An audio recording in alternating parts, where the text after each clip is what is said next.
Hi, this is John Mayfield with Real Estate Sales Meetings. And this week we're covering two different sales meetings for you, or two different choices for you to download Realtor Safety. We actually have two different programs or meetings that you can download regarding Realtor Safety. And don't forget that the week of September the 14th through the 19th of 2008 is Realtor Safety Week.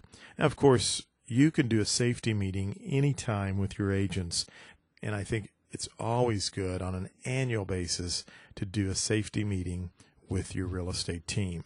So this week's meeting objective is to help your team understand the need for practicing good, safe habits when working with buyers and sellers. I'd like for you to start the meeting out with this particular news article, and I think it's good if you read this to your group. I think it's relevant because it's an email blast that my particular office had to send out this week to all of our agents. As you can see, and as you read this story to your group, a lady who was watching a display home was attacked by an individual and had her purse stolen and threatened to be assaulted by this particular person. So it's relevant in the fact that this just happened this week in my own office. However, it can happen anywhere. And I think you need to ask your agents if they're ready to handle a situation like this, and if so, what would they do? So all of these questions and all of this meeting is designed around safety issues. Now, we may ask the question, why safety? Real estate people shouldn't get in unsafe situations, or, gosh, you never really hear about a real estate professional being attacked, do you? A lot of times in the real estate industry, we take what is called a reactive approach. We wait until something happens, and then we react to it. With safety issues for real estate professionals, we should take a proactive approach and always be on the lookout and be safe and practice safety in all instances. I think this particular information that I have on the screen now, what stands out to me is the fact that from 1982 into the year 2000, there were 206 real estate agents who died as a result of violent assaults on them. 206 of our own colleagues perished from assaults in really, 18 years? To me, that's pretty mind-boggling.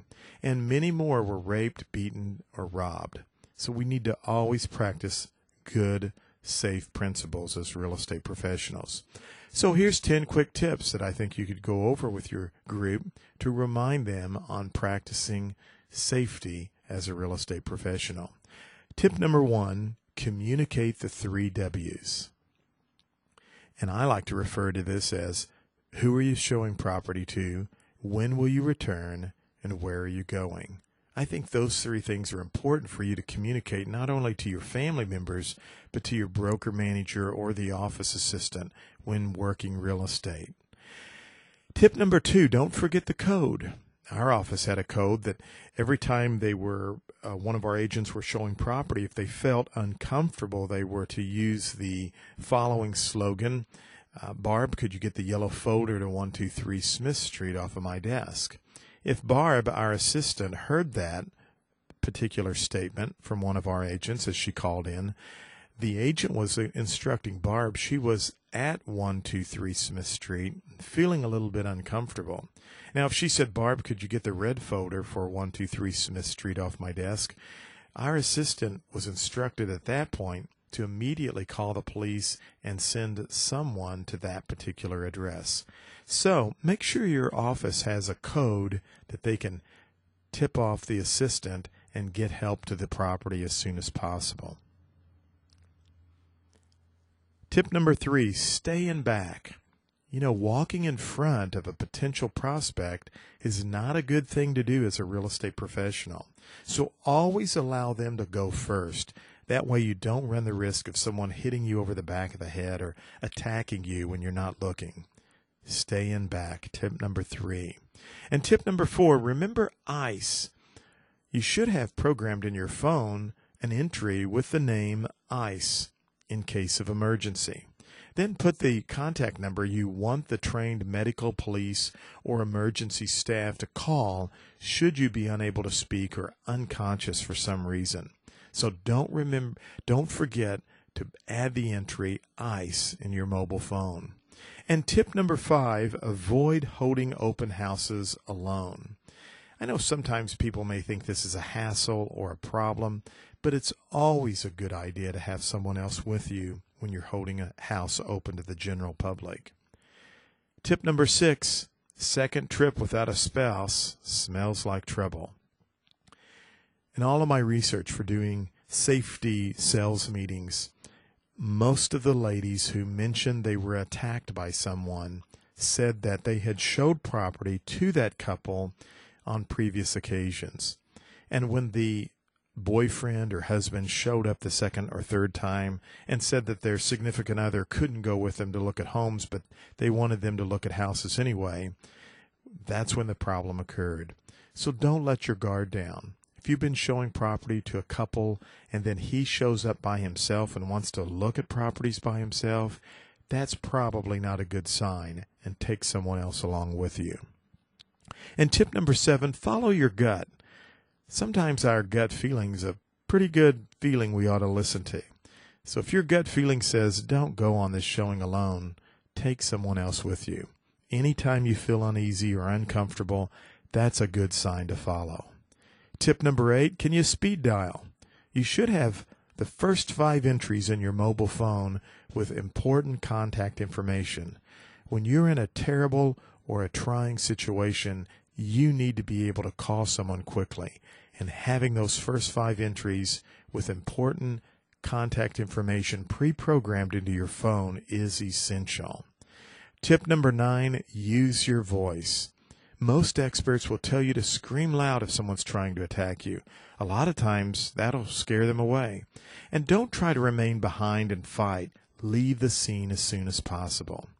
Finally, tip number 10, I'm sorry ladies, but get rid of those glamour shots. Here's another important point that I found out when researching safety sales meetings. Most police officers said when they arrested the attacker of most real estate female agents, they found newspaper advertisements and other magazine ads with the agent's picture circled. Sometimes glamour shots might look great to you or I, but they're not really good and the proper place to use in your real estate advertisements. Now, for a comprehensive list of tips and safety advice, you can visit realtor.org and search for safety, and there's all kinds of information you'll be able to find.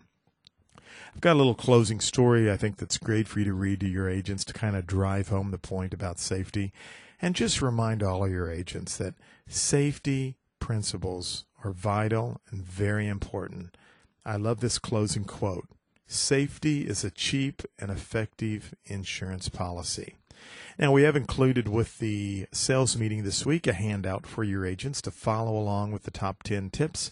And then I've prepared a pocket guide card that you could laminate and provide to your agents that have those same 10 tips for them to follow and to carry with them to remind themselves about realtor safety.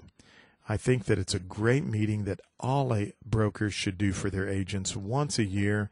Probably isn't a bad idea to do it a couple of times a year, but always practice good safety principles with your agents. You can also visit realtor.org. They have lots of great resources on safety. I believe they have a sales meeting on safety as well. They have posters you can print out, email tips, and lots of information. So make it a point this week to cover safety with your real estate agents. If this meeting is not appealing to you, we've got another meeting on safety on the website, so you've always got another choice, and over 70 other sales meetings to choose from.